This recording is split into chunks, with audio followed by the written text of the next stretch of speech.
세계에서 가장 큰 섬 그린란드. 그린란드는 녹색의 땅이라는 이름을 갖고 80% 이상이 빙상으로 덮여 있는 얼음의 섬입니다. 세계에서 가장 큰 섬, 한반도의 약 10배, 2020년 현재 56,081명이 살고 있으며 원주민인 이누이트인과 덴마크인의 혼혈족인 그린란드인이 88%를 차지하고 있습니다. 그린란드 원주민은 칼라아릿이라고 합니다. 혈통이나 생활 양식 면에서 캐나다 북극권 일대에 사는 이누이트와 같은 계열이지만 주요 근거지가 다릅니다. 북아메리카의 원주민의 명칭 칼라아릿, 이누이트, 에스키모는 거주지에 따른 구분일 뿐 혈통상 아시아계에 속하며 이누이트어를 사용하는 동일한 계통입니다. 세계 지도를 펼쳐봅니다. 정말 큰 섬이군요. 그런데 말입니다. 이 지도에는 비밀이 숨어 있습니다. 그린란드가 실제 크기보다 훨씬 크게 그려져 있다는 것입니다. 둥근 지구를 평평하게 그리다 보니 적도에서 멀어질수록 땅의 크기가 부풀려져 그려진 것입니다. 이처럼 메르카토르도법으로 그려진 지도는 방향은 정확하지만 면적은 실제와 다릅니다.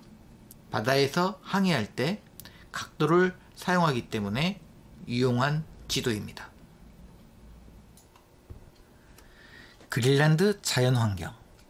그린란드 위치는 캐나다 북방에 위치해 아메리카 대륙에 속해 있으며 동쪽은 그린란드해, 서쪽은 캐나다, 남동쪽은 대서양, 북쪽은 북극해가 자리해 있습니다. 대부분이 북극권에 해당합니다. 북극권은 여름 백야와 겨울 극야 현상이 일어나는 남쪽 한계입니다. 그린란드의 4분의 3 이상은 1년 내내 빙상으로 덮여 있습니다. 빙상의 엄청난 무게로 그린란드 중앙 지표면은 해수면보다 300m나 낮습니다. 그린란드를 덮고 있는 빙상의 평균 두께는 1,500에서 2,000m, 최고 3,000m가 넘습니다. 만일 그린란드의 얼음층이 전부 녹는다면 지구 해수면이 7m 이상 높아져 세계 주요 대도시의 3분의 2가 물에 잠길 수 있다고 합니다. 그린란드 해안선 전체 길이는 지구 적도 둘레와 맞먹는 약 4만 km입니다. 빙하의 침식으로 만들어진 퓨오르 해안 때문입니다. 그린란드 내륙지방은 빙설기후로 1년 중 가장 따뜻한 달의 평균 기온도 영하입니다. 1년 내내 눈이나 얼음으로 뒤덮여 있습니다. 해안 지역은 툰드라 기후가 나타나기 때문에 여름철 평균 기온이 10도 미만으로 영구 동토층이 녹아 푸른 풀이 자라고 노란 민들레, 실잔디 등이 자랍니다. 엄청난 모기떼도 사람들에게 달려듭니다. 최근 기온이 올라가면서 관광객이 늘었습니다. 반면 유빙들 때문에 갯썰매와 얼음낚시, 바다 표범 사냥은 줄어들고 그린란드 농업연구소에서 감자, 브로콜리, 배추, 딸기 등의 시범적 재배와 소와 양도 사육되고 있습니다. 중세 문학 붉은 에이리크 사가에 의하면 에이리크는 추방기간 동안 그린란드의 해안을 탐험했습니다. 좋은 땅 이름을 가지고 있다면 좀 더 많은 사람들이 가려고 할 것이다. 에이리크는 그가 도착한 땅을 그린란드라 부릅니다. 800년부터 1300년까지의 얼음층을 분석한 결과에 따르면 그린란드의 당시 기후는 상대적으로 따뜻했습니다. 중세 온난기라고 부릅니다. 에이리크가 처음 도착했다고 알려진 브라타 홀리드 풍경입니다. 지리학 교수 제레드 다이아몬드는 그의 책 문명의 붕괴에서 푸른 풀이 무성한 브라타 홀리드를 바라보며 그린란드라는 이름이 거짓말이 아니라 올바로 붙여진 이름일 수도 있겠구나 라고 생각합니다. 그린란드의 여름.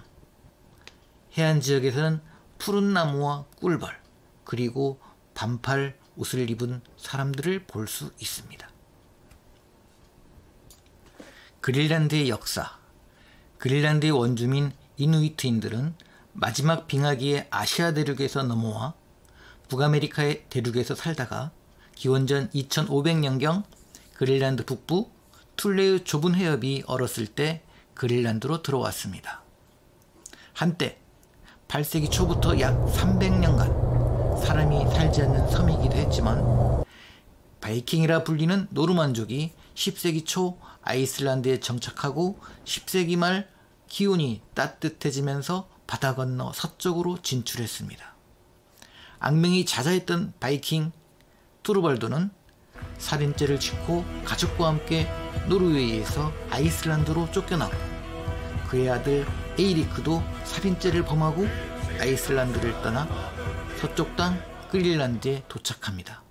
이후 그린란드는 노르웨이의 바이킹족이 지배하다가 15세기 중반 다시 추워지는 소빙하기가 오면서 바이킹들은 떠났습니다.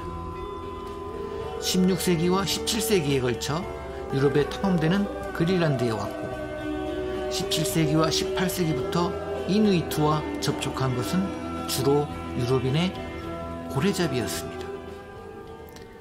1721년 덴마크 노르웨이 통합 왕국 선교사 한스 에게데는 누크에 도착했습니다.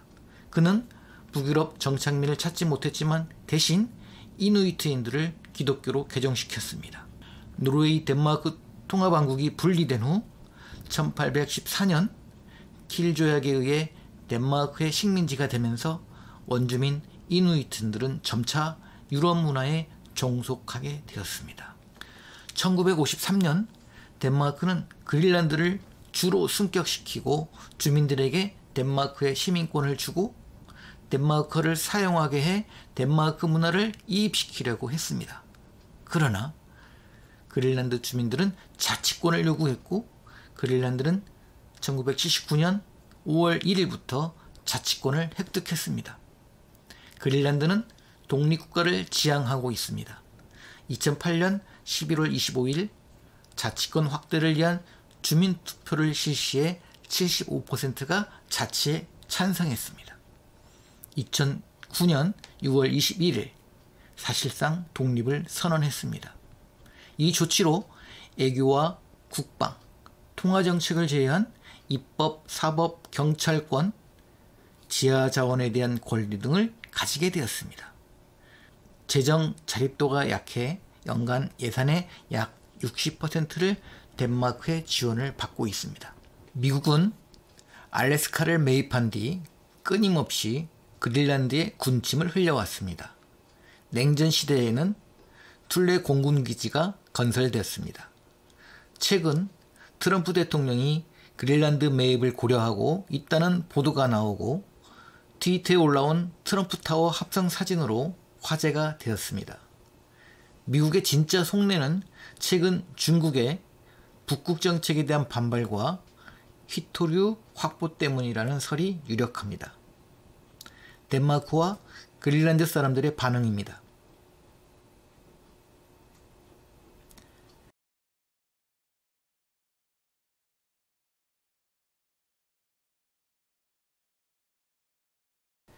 바위산과 빨강, 파랑, 초록, 노랑 등 알록달록한 집들이 보입니다. 왜 저렇게 화려한 색상을 사용했을까요? 다음 영상은 그린란드의 좀 더 재미있고 유익한 정보로 만나겠습니다.